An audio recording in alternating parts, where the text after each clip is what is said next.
Here we have a Coleman Avacado Heater, as it's called. More accurately, it's a catalytic heater. This particular one was made in 1974. I'm not sure what model it is. It could be 513, 515. Doesn't matter too much. These were primarily made in the 70s, the ones that look like this. And it looks like it came from the 70s, doesn't it? This particular heater that we have here with us today is pretty dirty. It looks like it's been in a barn since 1974. Look at this thing. Gross. What I'm holding in my hand right now is the snuffer cap. So when you want to put the flame out, this snuffs it out. Here we have the catalyst, the heater part of it, and down below, the fuel tank. Now, Coleman recommends that you only use Coleman fuel. Coleman fuel is basically the same thing as white gas or white fuel. A lot of times you might see it sold as camp fuel.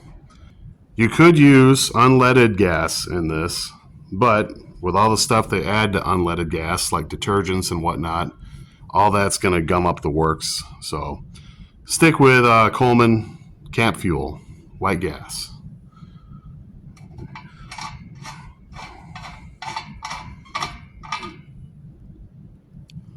You always want to check your gasket on any kind of Coleman stove or lantern or heater.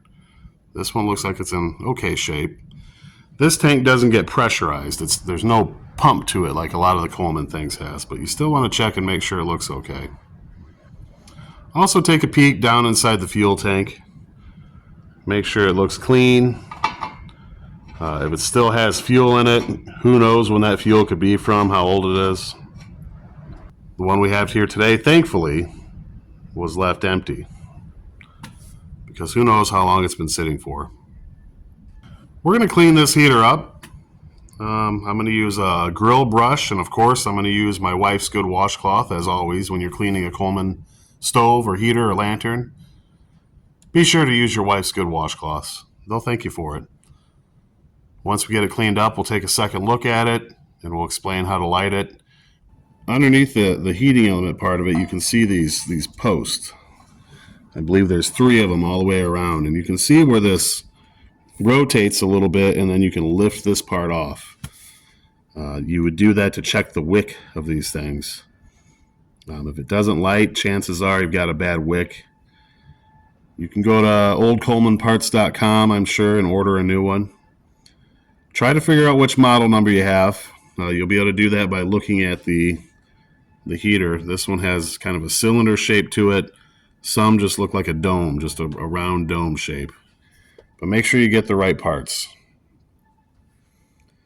All right, let's get cleaning and see what this thing's going to look like.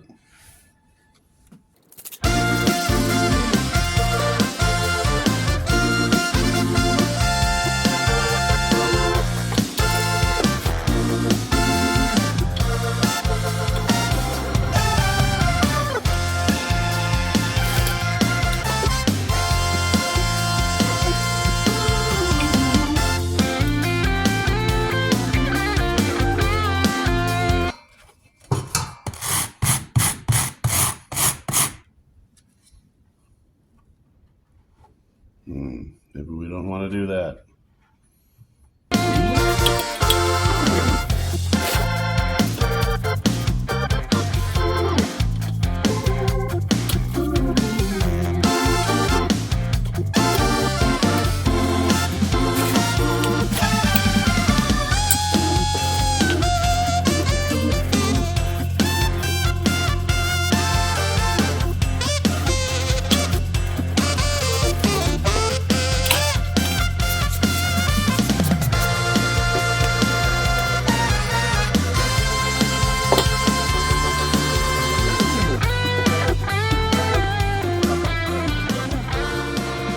Okay, well that looks a little better, doesn't it? Look at that. This is just aluminum so it's going to clean up nice. You could probably just stick that in the dishwasher if you wanted to. Oh, there's still a few little cobwebs under there, but I don't think anything that's going to pose any kind of fire risk is left. And maybe even some of the stuff might burn off if we can get it going. So the next step is going to be to fill it with fuel. This fuel tank can hold about 3 quarts, and according to Coleman, 3 quarts of fuel, this heater could go for 20 hours, which is surprising to me, but hey, they make good stuff, so I wouldn't doubt it. My funnel trick didn't work, so we're going old school.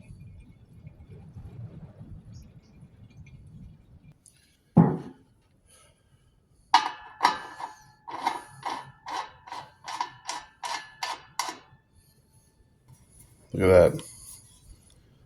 I was going to go clean up the fuel I spilled, but most of it's already evaporated away. We'll just give it a little cleaning anyway. Because we're about to have flame introduced into the equation here, and we don't need any incidents.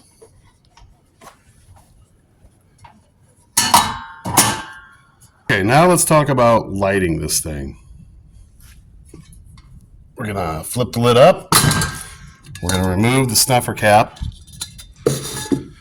And then we're going to go outside, because what's going to happen is we're going to hold this upside down until you get about a chewing tobacco size wet spot on here. And then you're going to light that on fire. Once you light that wet spot of fuel, you might have a 6-inch tall flame, you might have a 6-foot tall flame. We don't know. We definitely don't want to do that in here, especially with the fuel that I spilt all over the place. So let's go outside and light this thing up.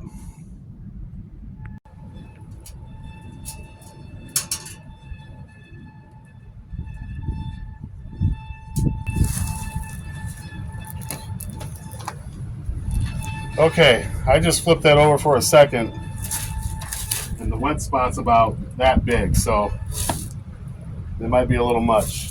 I'm going to stand back as good as I can. There we go. Now that's going to burn for a few minutes. Hopefully the wind back here isn't... Yeah, the wind's going to be an issue.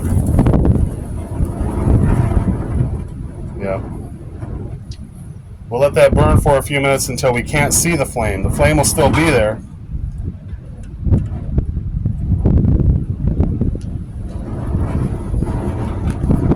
Yeah, too windy back here.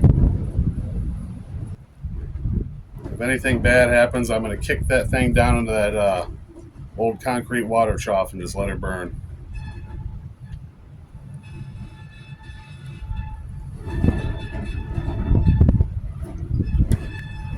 But you can definitely see why you wouldn't want to do this indoors. Holy cow.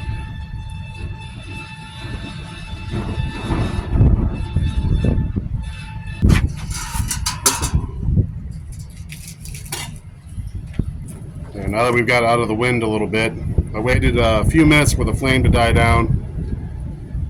But now I think it'll burn a little better. We'll get that good heat flame going where you can't even see the flame, and just the heat will be kicking off of it. All right, less than a minute later, I see no flame, but I can still feel the heat. The heat definitely is coming off of there. Plenty of heat. Let's take it back in the studio. Maybe we'll turn off the lights and see if we can see anything.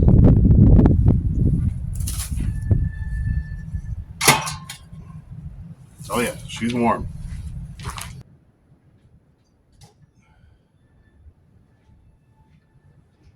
So it's not super dark in here. I can't see any flame. Ooh, but I can definitely feel the heat. That's about as close as I can get my hand to it before it gets too hot. So it's definitely cranking out heat. Yeah, it's a heater. So like I said, never try to light one of these inside. Always take it outside. Today it's extremely windy outside where I'm at. The wind's going to be a factor. You can see the heat coming off of it. So maybe if you have an old barn like me that you work in, or a garage or a shop, you need a little heater. Maybe if you go ice fishing, even then, be careful. You want ventilation. The carbon monoxide can build up quickly, so be careful with the carbon monoxide. It's no joke. Yeah. This unit seems to run fine. It's on loan to me. I don't own this. My buddy Anderson wanted to see if I could get it cleaned up and get it going, and I think we certainly have. It's been heating for a while now, and it's still going strong. Here's a little snuffer lid. We'll pop that lid open and we'll snuff that flame out. That's how you turn it off. Lift that up. Here you can see this one has an adjustable flame control. Not all of them do. So it's in the start and light position here. We start and high. You can move it to the side and put it on low. Perhaps from this angle you can see a little bit better as to what that actually does. It's just opening up. See up there?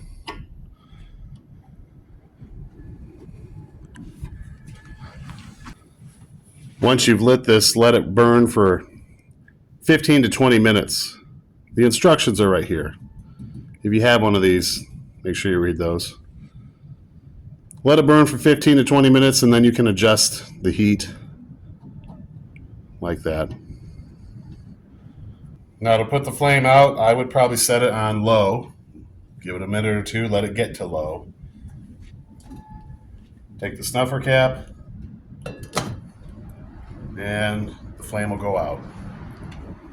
Now keep in mind these little catalytic avocado heaters were manufactured in the 1970s. This one's from 1974. You're talking about the days of yard darts.